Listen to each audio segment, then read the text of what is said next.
Almost day. Hey, what's up, guys? It's Trevor7, and I want to do a little demonstration and talk about spoon bending for a little bit.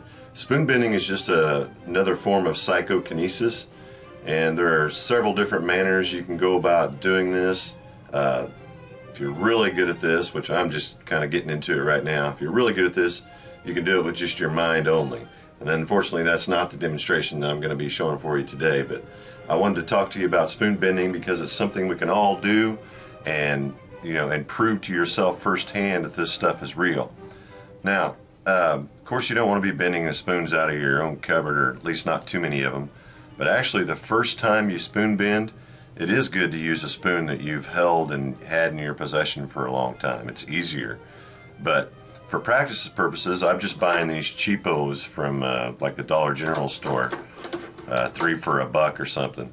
And they're fairly thin, as you can see. They are stainless steel, and just using brute force, you can't do what you can do whenever you put your energy into the spoon and use PK, psychokinesis, to bend the spoon. Now, I want to show you, first of all, I'm just going to take the spoon right now and try to do what I normally do when I'm spoon bending, just using brute force to see what results I can get.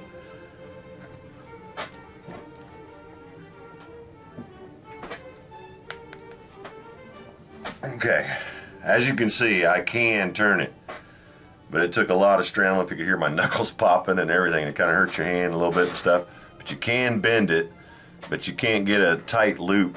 Well, it's really hard to get on camera there, but you can't get a really tight loop. It's really wide. You can see how wide that gap is. Now, whenever you put some energy into it, it loosens up quite a bit and gets warmer. And it's all about timing, and sometimes it might take 30 seconds to get your energy into the spoon and get everything warmed up and feeling like it's ready. And it's just, there's just a split second that it works, and it just turns, I'm not saying it turns to butter, but pretty darn soft. I mean, it doesn't take much force. You can just twist it right around. And I had a heck of a time trying to do it on camera because I'm thinking about other stuff. And what you really have to do is just focus on energy flowing through you and through the spoon, and then just relax and don't think about bending and don't think about anything. Really just let the energy flow in through out this hand and into your other hand through the spoon, back and forth, and there'll be like a sense of knowing, and you'll just feel it starting to get soft. And that's when you just need to kind of snap yourself out of the trance, bend it straight down.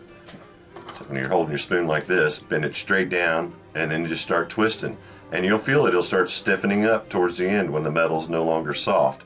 And that's when you're done. Don't just keep forcing or anything, just let it do it. Like I said, it's just a little 2 or 3, maybe even a 2-second window there that it actually works. So I was going to show you some of my spoons. These are a couple fails. This is how far you usually get if it's not working.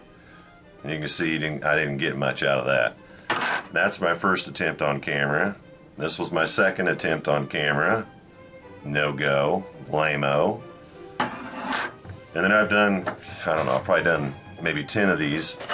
But this was the very first spoon I ever bent. And of course, it wasn't done on camera, and it was straight out of my cupboard. And I don't know if you can see this or not, but it's considerably thicker than the spoons I'm demonstrating with. And look how tight that curl is.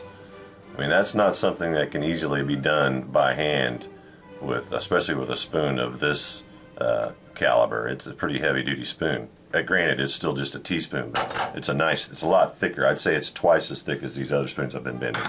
Here's another single loop. You can see how tight that is.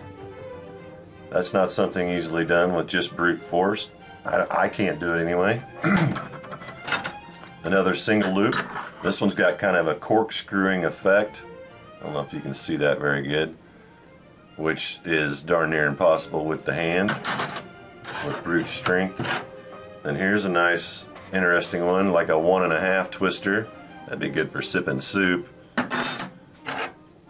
Okay, here's a 1, 2. This is a double, but man, is it tight. Look how tight those coils are. And that one, I remember doing that one. That felt pretty darn easy. I mean, hardly any strength at all required. And here's a double loop with a corkscrew end.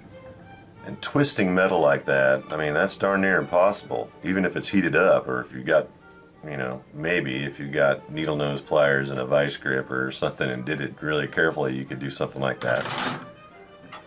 But this is just a simple way you can prove to yourself that everything is energy.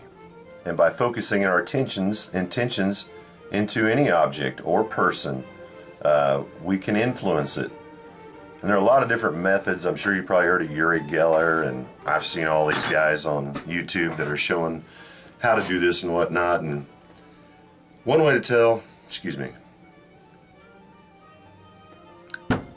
one way to tell if you're actually spoon bending or not, you'll see these guys or gals, some people, that are bending right here where the handle meets the bowl, and that's the weakest point of the spoon. So if they're doing it right there, you know, and twisting around, that may or may not be spoon bending. But if you can find the balance point of the spoon, that's the beginning. That's where you want to curl, and that's where you want to focus your energy. And some people focus, you know, like heat into it, and some people use white light, and some people just caress it and imagine it turning soft or getting hot and easy to bend. And some people do a lot of mind chatter where they say bend, bend, bend, bend, bend. I mean, there's no right or wrong way to do this, guys. But the way I do it is I just kind of bring in energy through my crown chakra, and I envision it as white light. Use whatever color you want, but I feel the warmth and the white light run down my neck, my shoulders, and down my arms and into my hands. And when it gets to my hands, I'll let it run into the spoon, into this hand, and then back out of this hand, into the spoon, and back into this hand, and just back and forth, until I feel the spoon starting to get weak. And like I said, there's just sort of a knowing about it, a sensing that, like a sixth sense that just kind of kicks in, that just says, hey, it's ready, you know, it's hot, it's warm, it's soft, it's ready to go.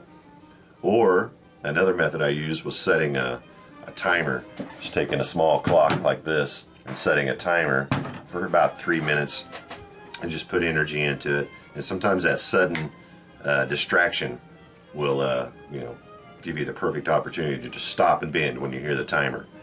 So it's just something you guys could try. And like I said, you know, don't bend up a bunch of your good spoons and stuff practicing. You might go to the store and buy a 6-pack of spoons to practice. All right, happy spoon bending. It's Trevor 7. Appreciate you watching.